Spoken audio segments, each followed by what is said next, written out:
cara-cara bagaimana orang Jerman melahirkan rasa bias atau mengekalkan rasa bias dan simpatisan kepada negara bayangan yang dipanggil Israel tu. Faktor yang pertama, macam mana mereka melahirkan simpatisan tu adalah dengan kurangnya info ataupun awareness tentang keadaan sebenar di Palestin. Macam mana dekat sini, dekat Jerman, kalau awareness tu kurang ataupun info tu tak disampaikan kepada rakyat Jerman, mereka memang akan sangat-sangat sebenarnya tak tahu keadaan sebenarnya. Siapa yang tercedera, siapa yang dianiayai, siapa yang sebenarnya yang menyerang siapa dan apa yang terjadi kan.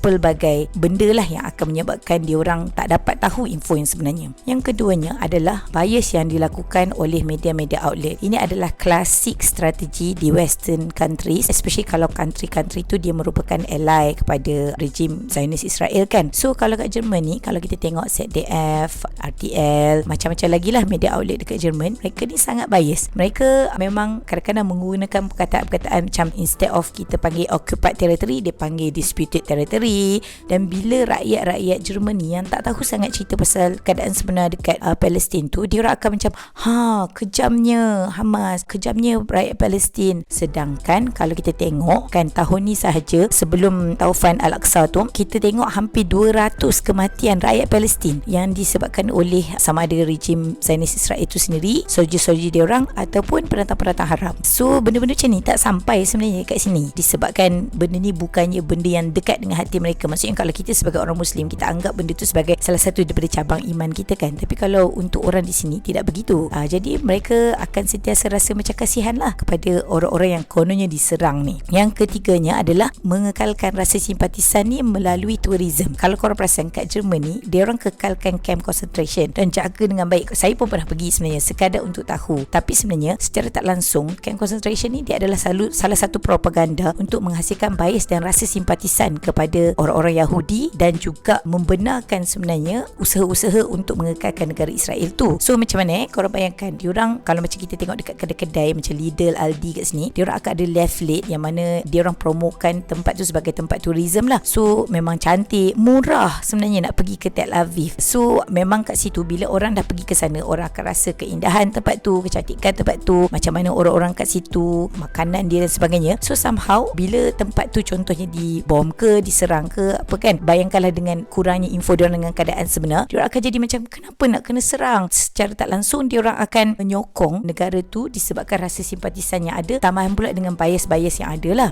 So disebabkan tu kalau kita perasan dekat negara Jerman ni, diorang sangat-sangat menyokong. Malahan sesiapa sahaja yang melahirkan rasa sokongan terhadap Palestin, mereka akan boleh ditangkap lah. Kalau kita tengok juga usaha-usaha kerajaan Jerman contohnya kan untuk menghasilkan bias ni juga adalah dengan statement-statement yang dibuat oleh ketua-ketua negara diorang lah, sama ada menyokong ataupun menceritakan betapa kejamnya kan orang di Palestin dan sebagainya. So benda-benda macam ni yang saya rasa antara reasoning yang menyebabkan orang-orang dekat Jerman ni bertambah-tambah lagi lah nak menyokong apa yang dilakukan oleh rejim Zionis Israel. So macam mana nak buat? Mungkin saya rasa kita kena perbanyakkan lagi lah awareness kan, supaya info yang sebenarnya tentang Palestin ni sampai. InsyaAllah Palestin tu akan menang. So usahalah sementara masa masih ada. So Assalamualaikum warahmatullahi wabarakatuh.